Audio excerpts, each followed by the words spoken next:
పచ్చని చెట్లను పెంచుతూ పర్యావరణాన్ని కాపాడుతున్న ఉమర్ అలీషా గ్రామీణాభివృద్ధి సంస్థకు పచ్చదనం విభాగంలో మొదటి బహుమతి లభించింది. నూజివీడు IIITలో జరిగిన వనం మనం కార్యక్రమంలో భాగంగా సీఎం చేతుల మీదుగా సంస్థ చైర్మన్ డాక్టర్ ఉమర్ అలీషా ఈ అవార్డును అందుకున్నారు. హుద్హుద్ తుపాను తర్వాత విశాఖలో ఈ సంస్థ పచ్చదనం పెంచేందుకు కీలక పాత్ర పోషించింది. ఉమర్ అలీషా గారు రూరల్ డెవలప్మెంట్ ట్రస్ట్ పిఠాపురం తూర్పుగోదావరి జిల్లా NGO కేటగిరీలో పురస్కారం అందుకోవడానికి ముందుకు రావాల్సిందిగా కోరుతూ ఉన్నాం. Doctor Umar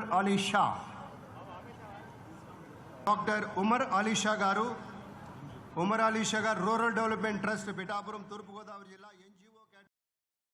Umar Alisha rural development trust కి మొదటి బహుమతి ఆంధ్రప్రదేశ్ ముఖ్యమంత్రి గౌరవనీయులు నారా చంద్రబాబు నాయుడు గారి ద్వారా తీసుకోవడం జరిగింది. పర్యావరణ పరిరక్షణలో భాగంగా అనేక వేల మొక్కలు Umar Alisha rural development trust కార్యకర్తల ద్వారా వేయించడం జరిగింది. మన ఇంట్లో గ్యాస్ సిలిండర్ ఎంత ముఖ్యమో మనిషికి ఆక్సిజన్ సిలిండర్ లాంటి మొక్క ముఖ్యమైనటువంటి విషయాన్ని తెలియజేయడం జరుగుతుంది.